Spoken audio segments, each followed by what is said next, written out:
What's up, guys? In this video I'm going to be replacing the floor on a 67 to 72 Chevy truck, C10. These are real popular. You can buy every single patch panel for them, which is great. This one, the floor was kind of shot, and the owner probably could have got away with just doing like a couple patches and putting them together on the floor, but the full floor on these is getting pretty reasonable now, and I mean, I think they're like $500, somewhere around in there. And it's real thick, heavy gauge stuff, so I mean, it's a lot better in the long run. Just cut all the shit out, put a whole new one in. So I'm gonna go through the steps. It's pretty simple. The only thing that kind of gets to be a pain in the ass is all the spot welds. The front is spot welded in, and then the back is spot welded in. And from what I remember, the last one I did, I think there's like 50 spot welds. So it's a real pain in the ass. But let's get going.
Something super cool this morning. That just cut my back. Fuck.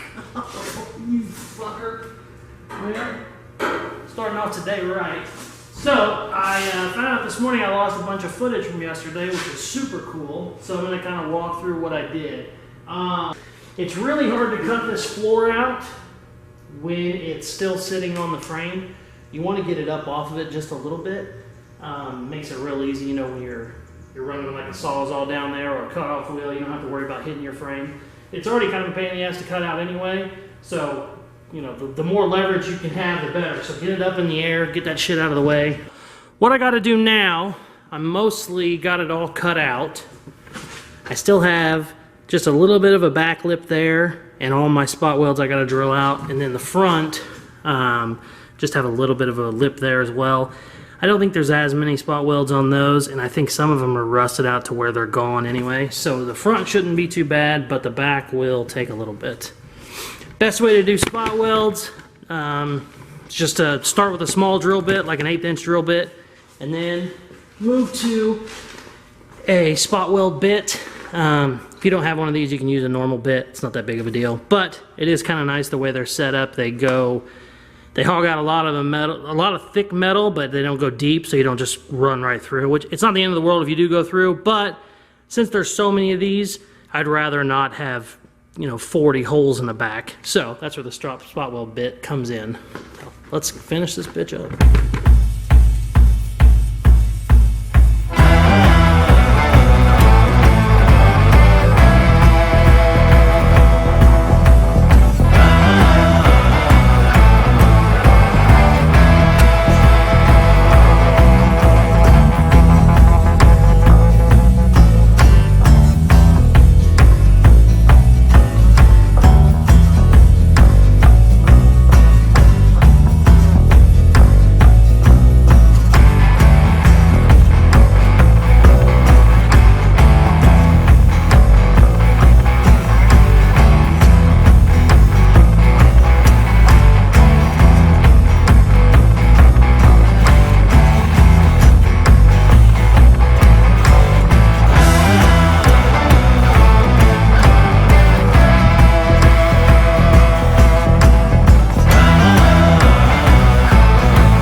We are finally done.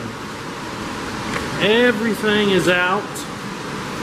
We're ready to put the new one back in. I got a little bit more wire wheeling to do before I put the new one in, but I got all the stupid spot welded crap out of there. That took longer than it did to cut the whole damn thing out, so now we're gonna throw this floor in real quick. Got the new floor ready to go in. Got every single thing cut out, all the spot welds done, and then everything has been ground, you know, ready to weld. I got cab corners I got to put in back here. You could do that now. I'm going to do it after just because I only have one of them. I'm waiting on the other one. The only problem I'm running into with this one is the transmission is already in it. A lot of times when you do these, you know, you either just have the cab or it doesn't have the motor and transmission in it. What I'm going to do with this one is I'm just going to cut this out however far back I need to be for my shifter. I'm just going to cut it out so it's out of the way while I'm putting it in and out.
Goddamn floor in.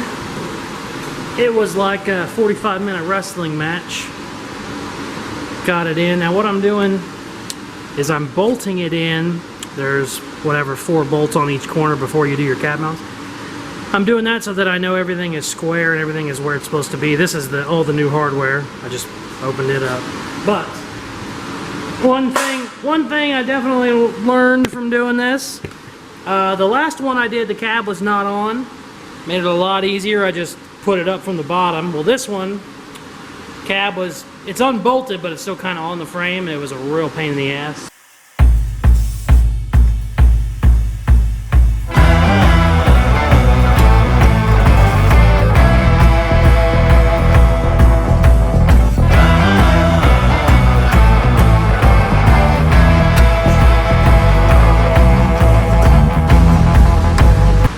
Everything's bolted. Gotta re-spot weld those back pieces, those weird little pieces that bolt in, and then run welds here, there, and then the seam in the front.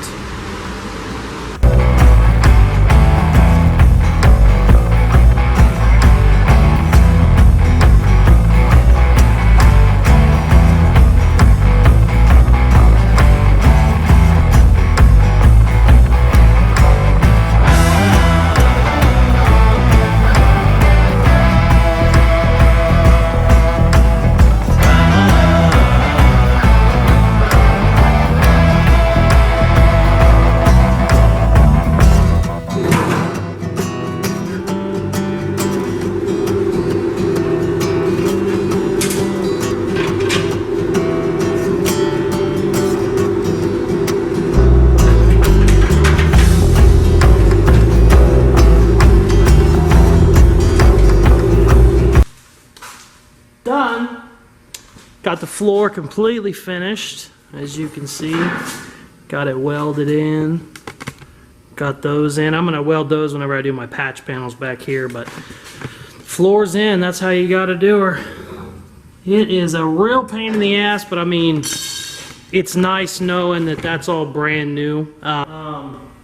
It was nice not having to take the cab completely off the truck. You know, we just tilted it, which is a lot easier. It's still kind of a pain in the ass, you know, wedging it in there. It's like putting 10 pounds of shit in a 2-pound bag, but it's still easier than getting the cab completely off, putting it on a dolly, whatever, and then bringing the frame in, you know, from the bottom and then putting the cab back on it. This was still an easier way to go about it. So, you definitely need a different, you need another pair of hands whenever you're wedging it in there, because everything wants to spread and move on you, and you can't really do that by yourself. So that's the only caveat to it. But thank you guys very much for watching. Check out some more of my other videos. I have a bunch of videos doing stuff. If you have any recommendations of something you want to see or a tech article you want me to write, let me know. Just shoot me a comment, because I read them all. Thank you very much for watching. Please subscribe.